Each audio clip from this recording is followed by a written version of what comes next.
Glórias a Deus. Paz seja convosco. Quero informar a todos que o início da escola dominical é às 9h30, tá? 9h30, né? Horário de verão a gente muda o horário, mas ele continua o horário fixo, 9h30. É importante você participar dos louvores, é importante você participar das orações. Nós nos encontramos 2 vezes na semana, oficialmente. De manhã às 9h30 da manhã e à noite às 19 horas. Então, não são todos os dias. Queria que você colocasse o relógio um pouquinho mais cedo para que você pudesse compartilhar, ter um tempo para você ter comunhão com as pessoas, abraçar, cumprimentar, perguntar como tá? Gostaria que você pensasse nisso, já especialmente em relação ao culto da noite. Também quero lembrar você que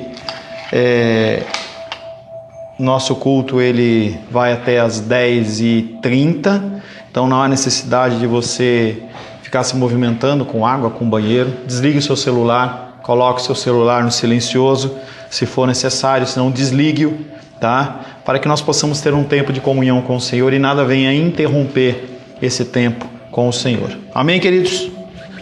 Começamos a tratar na semana passada de um tema que faz parte da bondade de Deus, do atributo da bondade de Deus, que é o amor de Deus.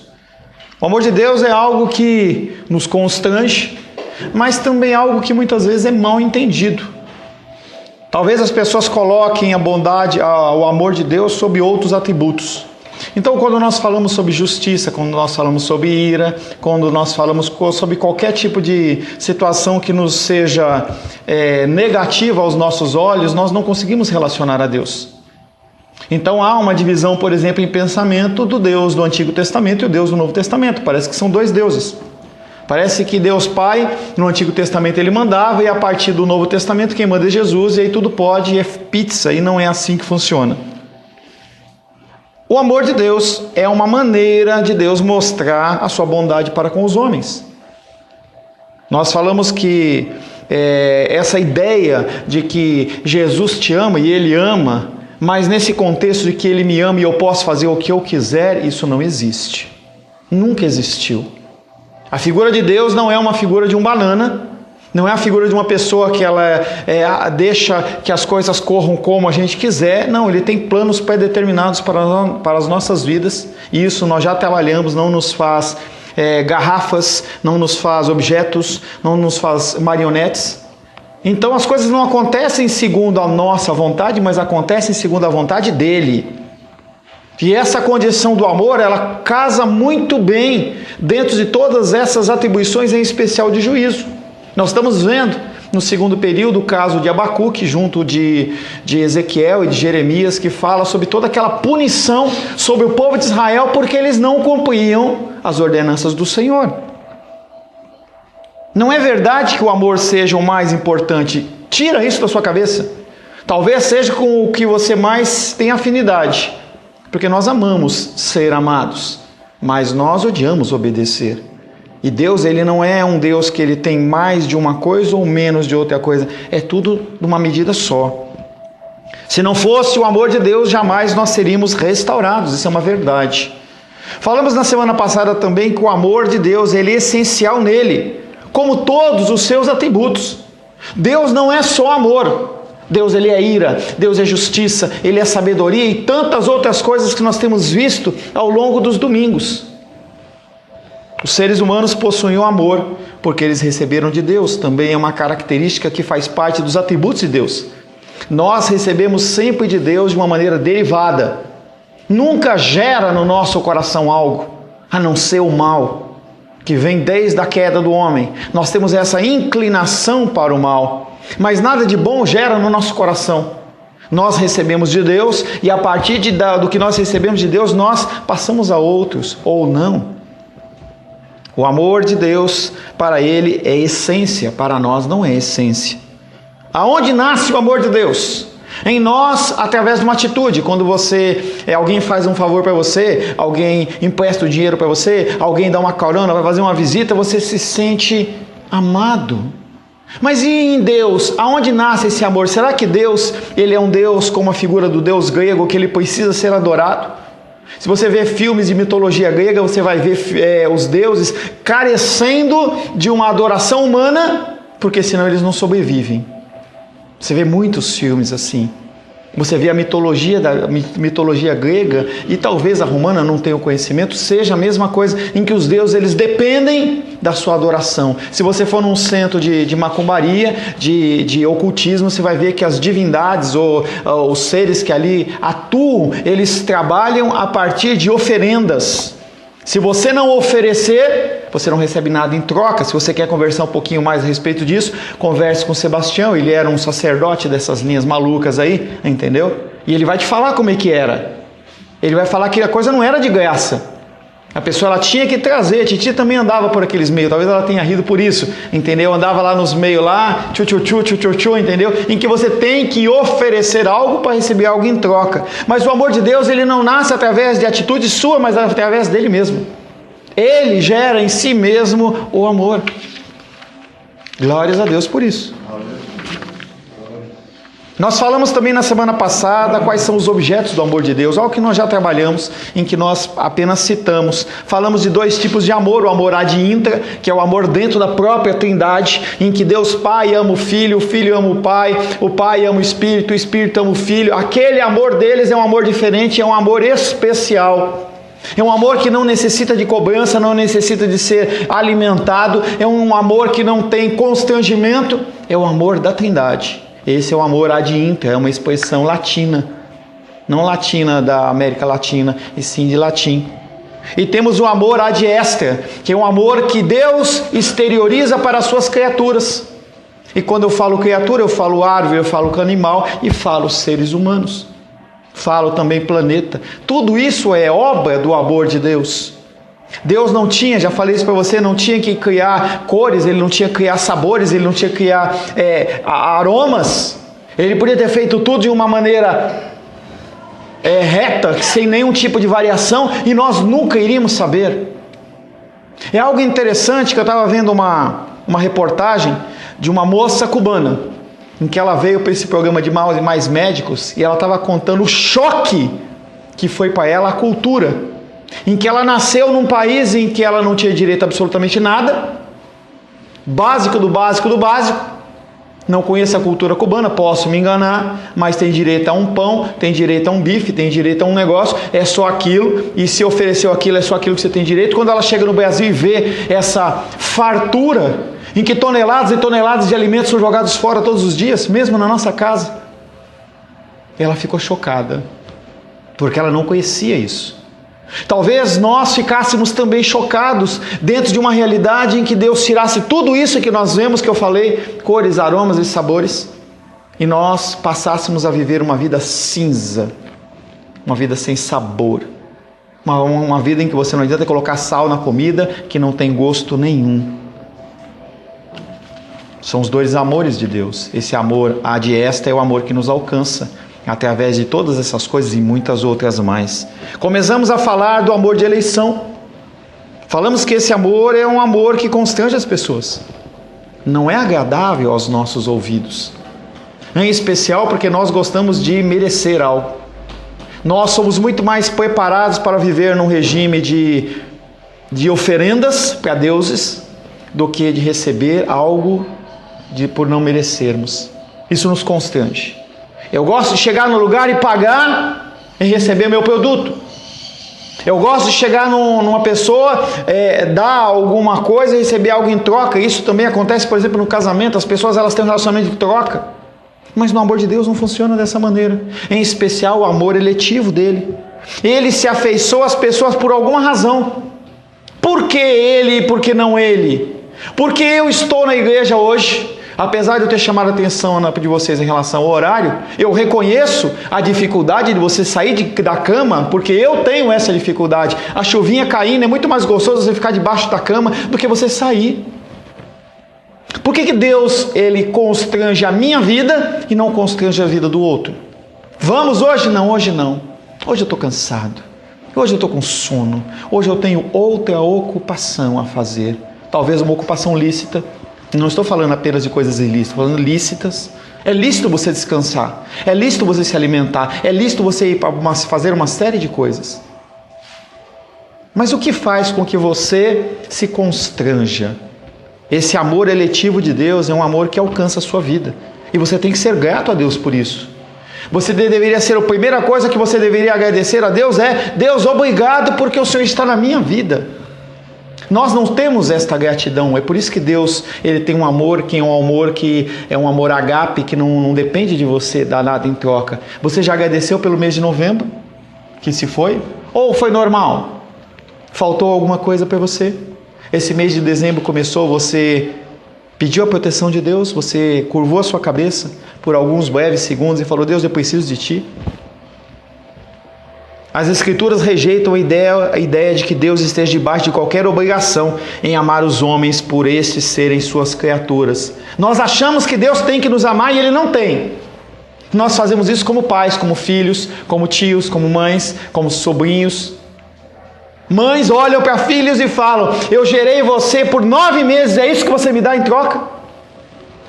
Os filhos são reprovados ou vão mal na escola, o pai olha e fala assim: você não faz mais nada do que a sua obrigação e você vai fazendo o que está me envergonhando. Este é o amor humano. O amor divino não é esse. Deus não tem obrigação nenhuma de nos amar, mas Ele nos ama. As criaturas perderam todo e qualquer direito, na verdade nunca tiveram, da parte de Deus quando se rebelaram contra Ele.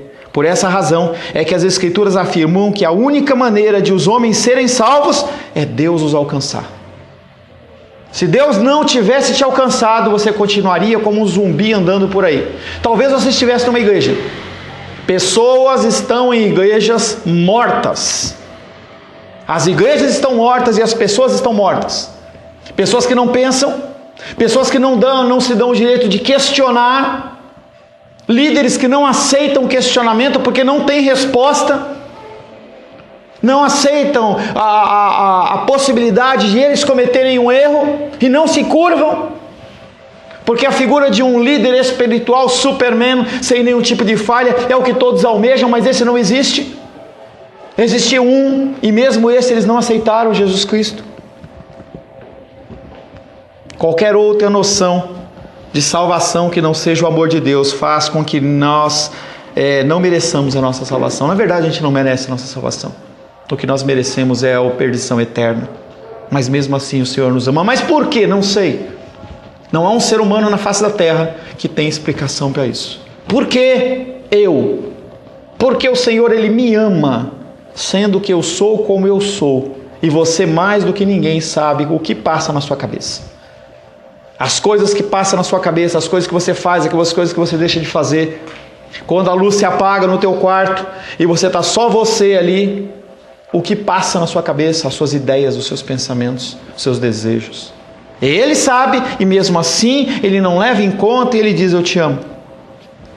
Qualquer outra noção que não seja o amor de Deus faz com que nós mereçamos a nossa salvação e nós não merecemos. Essa ideia de que eu mereço. Estamos chegando no final do ano, Natal chegando, todo ano acontece isso e você vai ver de novo. Rede Globo, Record, SBT, para no shopping, a pessoa com 200 sacolas. Pô, mas você vai comprar isso aí? Eu mereço. E a pessoa, ela se enfia no meio de dívidas, esquece todos os IP, TUs, VAs e tudo mais que vão começar em janeiro, matrícula de escola, material escolar e tudo, mas esquece tudo isso e ela acha que ela merece. Merece nada. A única coisa que nós merecemos é a ira divina, mas mesmo assim essa ira divina, por causa da misericórdia dele, Ele não impõe sobre as nossas vidas. E isso é um motivo de nossa alegria. O Senhor, Ele nos ama. Nós temos um amor também que é o amor de redenção. 1 João, abre aí, 1 João, capítulo 4, verso 10. Se você quiser conhecer sobre o amor de Deus, pastor, eu quero conhecer sobre o amor de Deus. O livro indicado para você conhecer o amor de Deus é 1 João. Leia 1, 2, 5, 10, 20 vezes consecutivas, para você entender ou começar a entender o que é o amor de Deus. 1 João capítulo 4, verso 10. Felipe, por gentileza. Nisto consiste o amor, não em que nós tenhamos amado a Deus, mas em que Ele nos amou e enviou seu Filho como propiciação pelos nossos pecados. Nós não temos a mínima ideia do que esse versículo está falando.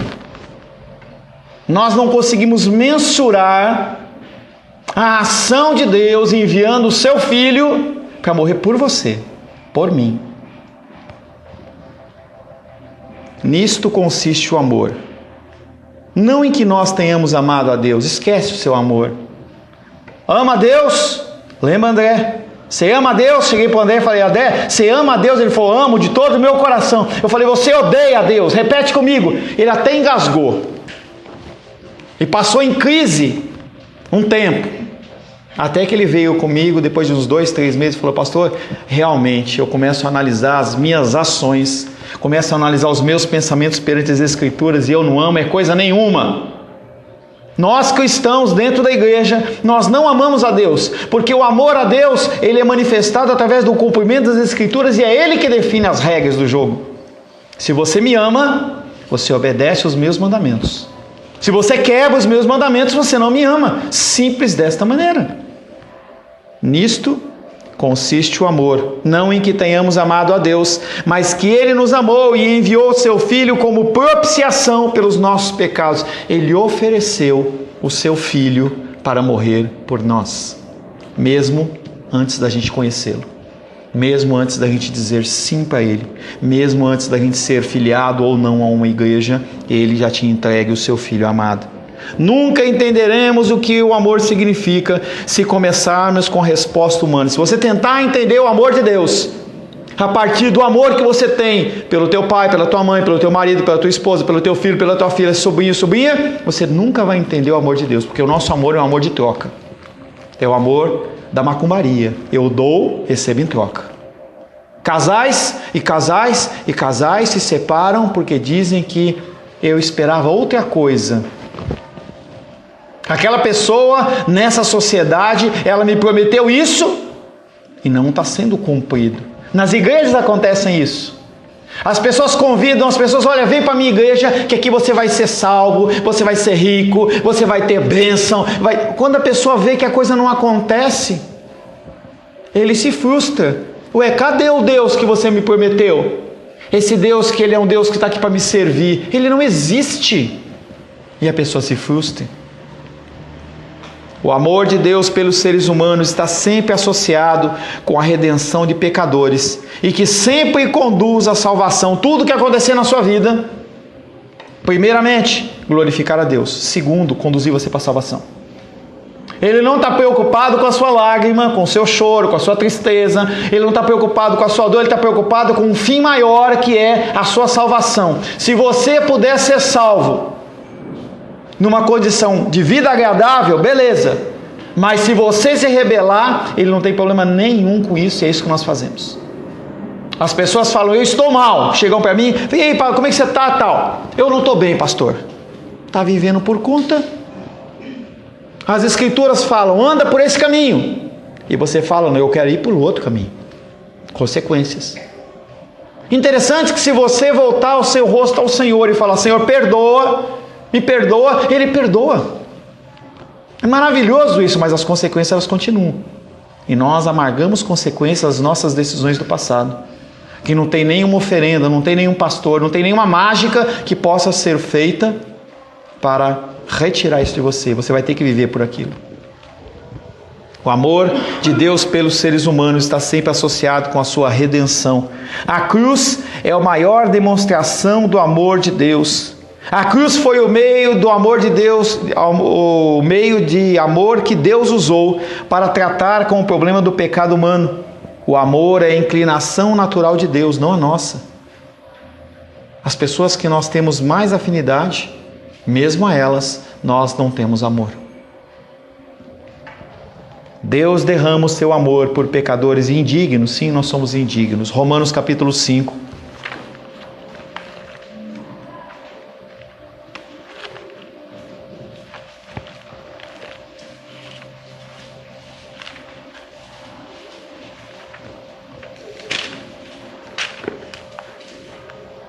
Rosângela. Romanos capítulo 5, versos de 5 a 8. André, por gentileza. Do 5 ao 8. Ora, a esperança não confunde, porque o amor de Deus é derramado em nossos corações pelo Espírito Santo, que nos foi outorgado. Porque Cristo, quando nós ainda éramos fracos, morreu a seu tempo pelo ímpio. Dificilmente alguém morreria por um justo, pois poderá ser que pelo bom alguém se anime a morrer. Mas Deus prova o seu próprio amor para conosco pelo fato de ter Cristo morrido por nós, sendo nós ainda pecadores. Tá, vamos fazer uma pequena análise muito superficial desse texto. Esse trecho de Romanos capítulo 5, versos de 5 a 8, ele evidencia, ele mostra o caráter redentor do seu amor. Primeira coisa que você vai observar no verso 6, esse amor de Deus por nós, é quando ainda nós éramos Pecadores. Fracos. Nós éramos fracos. O que é essa fraqueza? O que você acha que é essa fraqueza? Você não acha nada? Falta de amor. Falta de amor, falta de reverência, falta de dedicação ao Senhor. Enquanto você está, a fraqueza aí é uma fraqueza que é afastamento de Deus, porque quando você está com Deus, você é forte. Eu com Deus, eu salto muralhas. 1000 caem à minha direita e 10.000 à esquerda e eu não sou atingido. Com Deus você é forte. O que Paulo está falando aqui para os romanos, que é antes de você estar junto com o Senhor, Ele já te amava. Fraqueza. Ao invés de serem moralmente bons, eles estavam moralmente acabados. Eles eram também ímpios. No verso 6 continua falando sobre nós sermos ímpios.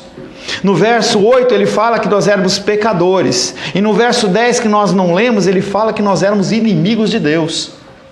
Não era simplesmente uma pessoa que andava à margem do cristianismo, nós éramos contra.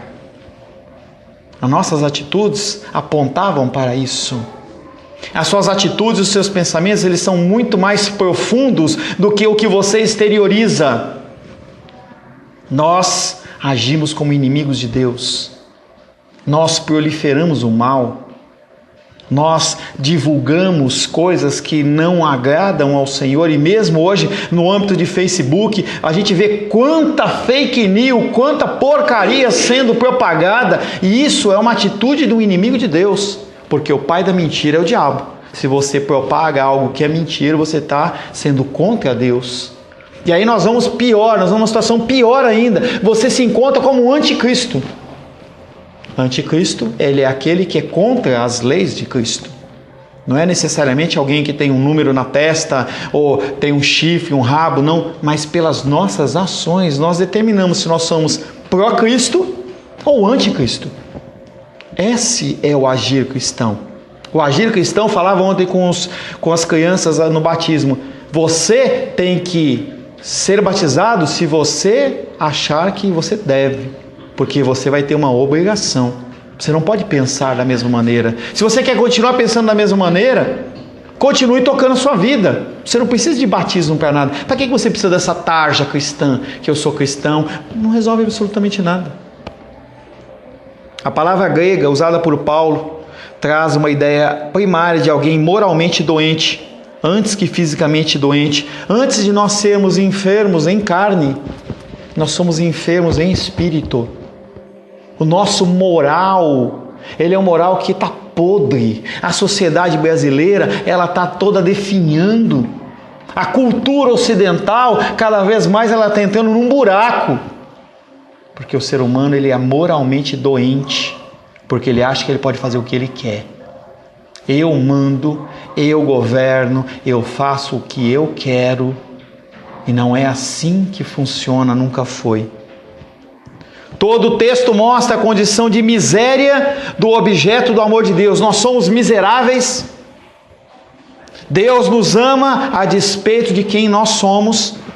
Por isso o seu amor é um amor de redenção, é um amor que recupera, que restaura a dignidade perdida por causa do pecado. É um amor que nos faz novas criaturas. Aquele que está em Cristo, nova criatura é. As coisas velhas se passaram, tudo se fez novo. Pastor, eu olho no espelho, eu não vejo isso. A coisa ela é progressiva, mas o principal, que é a restauração do teu espírito, foi feita.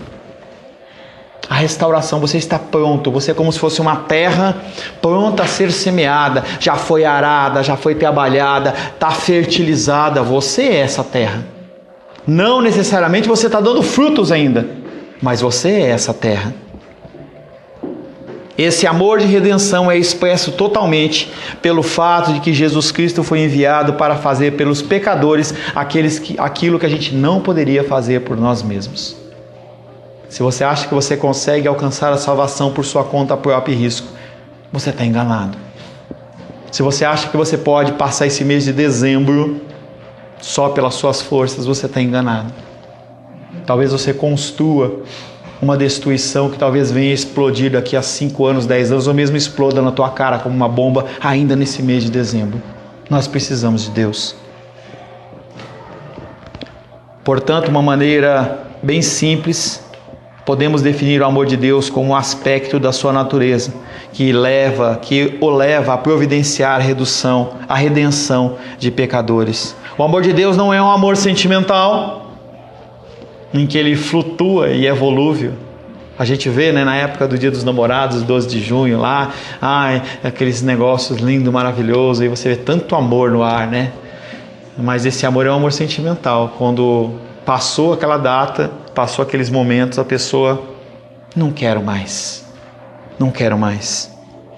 O amor de Deus não é um amor de sentimentalismo, mas um amor efetivado em obra de entrega do que é mais precioso para a redenção.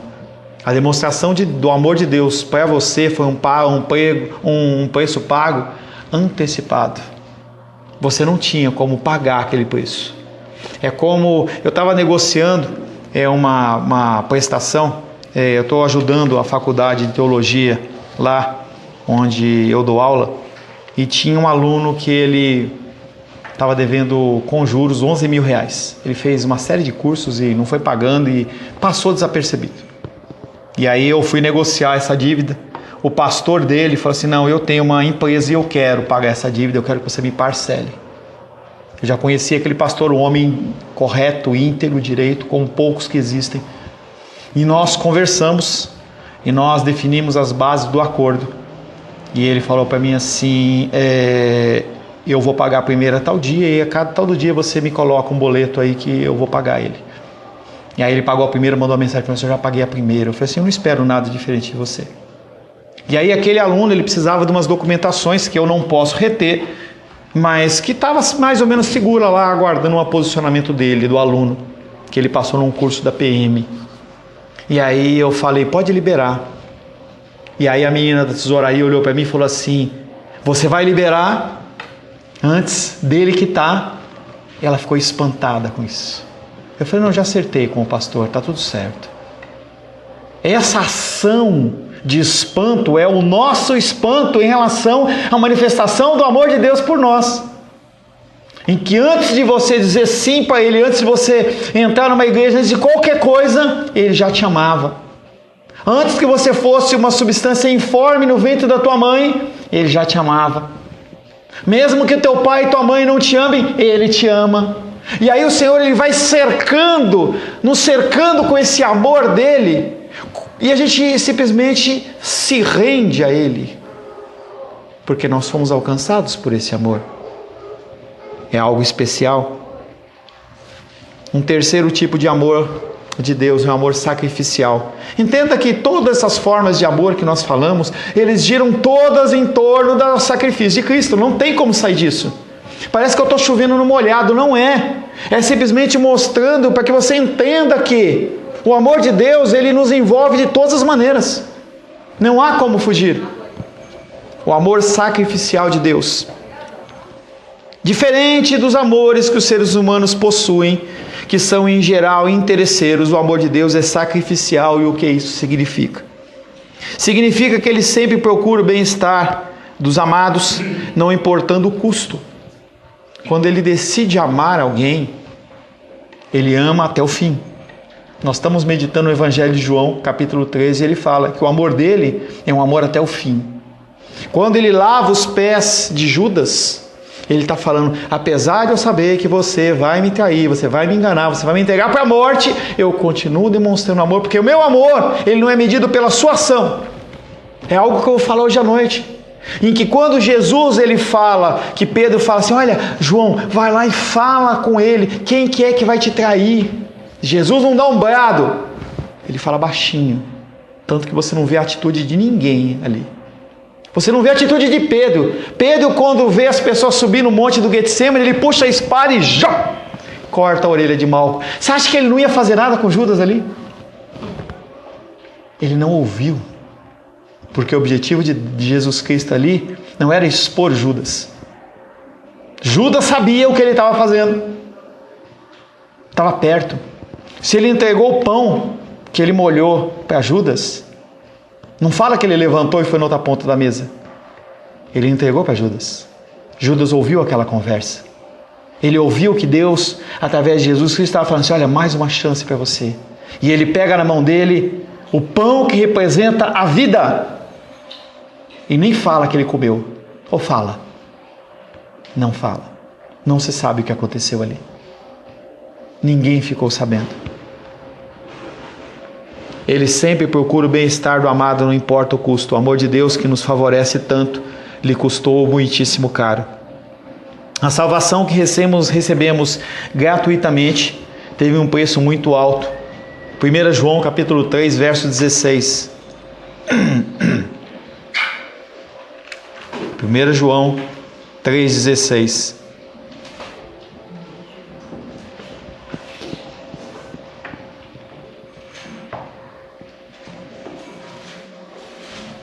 Primeira João, capítulo 3, verso 16, irmão Cláudio, por gentileza.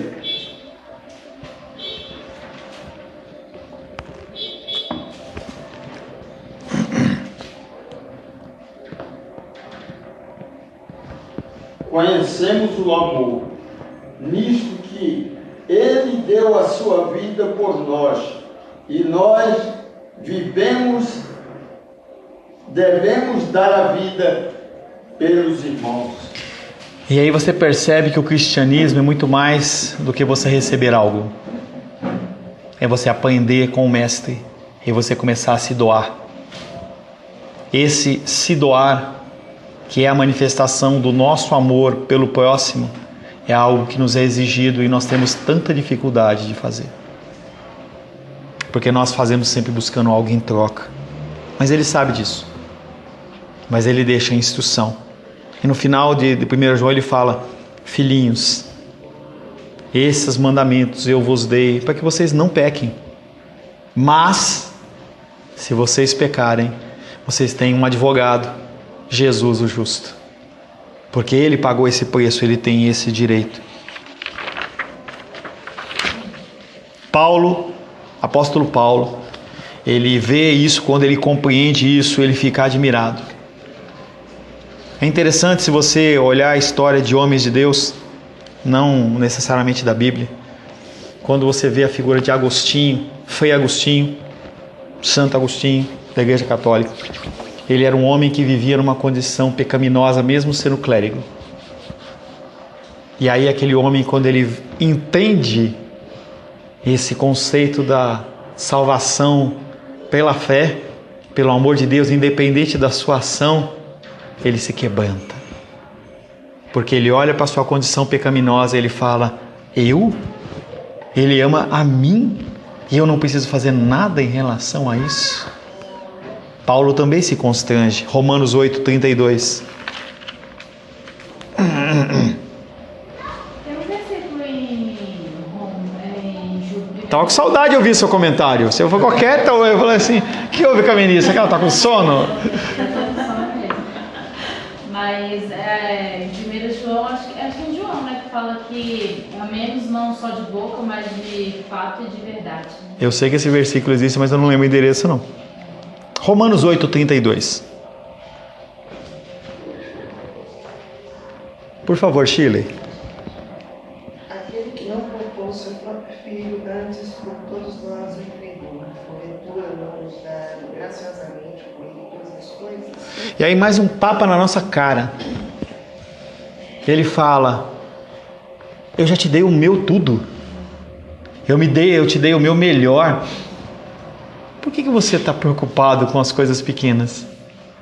Com as coisas do dia a dia? Paulo, admirado pelo amor sacrificial de Deus, reconhece que Deus não poupou o seu próprio filho, antes por todos nós o entregou.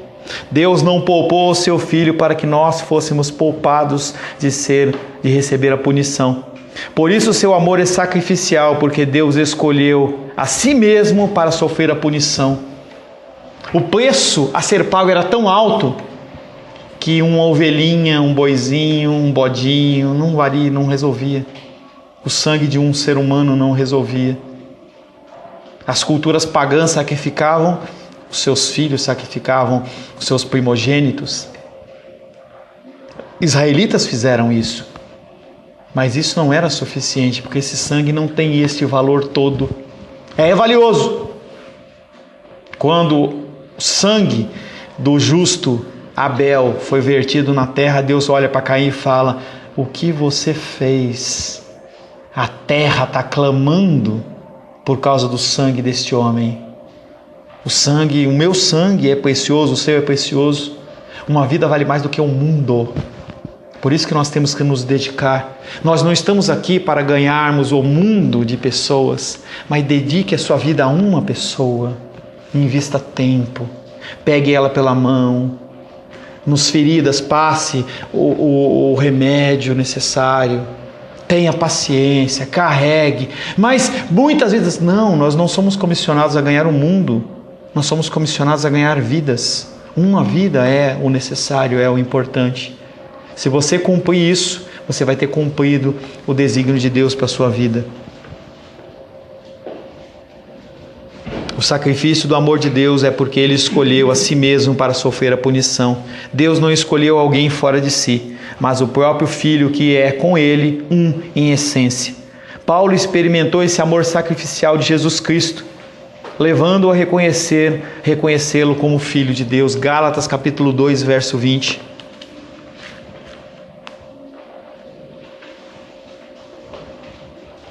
Como Agostinho, como outros homens, Paulo, ele vivia uma condição dissoluta. Ele não era mulherengo, ele não era um bêbado, enquanto Saulo. Ele não era um homem que vivia nas noitadas, ele não era uma pessoa que desviava dinheiro, mas ele era uma pessoa que perseguia as pessoas. Ele entrava em lugares como esse, independente de ser idoso, como a minha tia, o irmão Cláudio, ser jovem, como o Felipe, não importa. Crianças lá embaixo. Ele entrava no ambiente, era cristão, ele pegava pessoas e saía pelo pescoço, mandava matar, prender. Quando o apóstolo Paulo ele enxerga esse amor, ele se constrange. E ele é encontrado naquela estrada de Damasco, e aquela luz aparece, e não tem cavalo nenhum ali, tá? Ele não caiu de cavalo nenhum. Ele caiu no chão. Essa figura de cavalo é uma figura que a gente inventou na nossa cabeça. E se fosse para ser algum bicho, ia ser uma mula, não ia ser um cavalo. Tá? Porque as pessoas elas tinham como objeto de utilização naquela época, em especial, as mulas, os jumentos. E aí quando ele é constrangido por aquela luz, Jesus fala para ele: por que você me persegue? Aquilo foi suficiente para mostrar toda a podridão do seu ser. Gálatas 2:20. Logo, já não sou eu quem vive.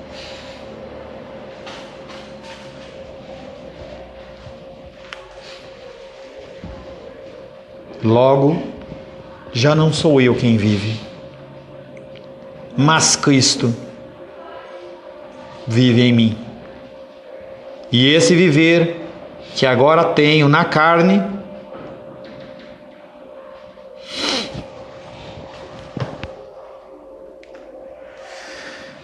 vivo pela fé no Filho de Deus, que me amou e a si mesmo se entregou por mim.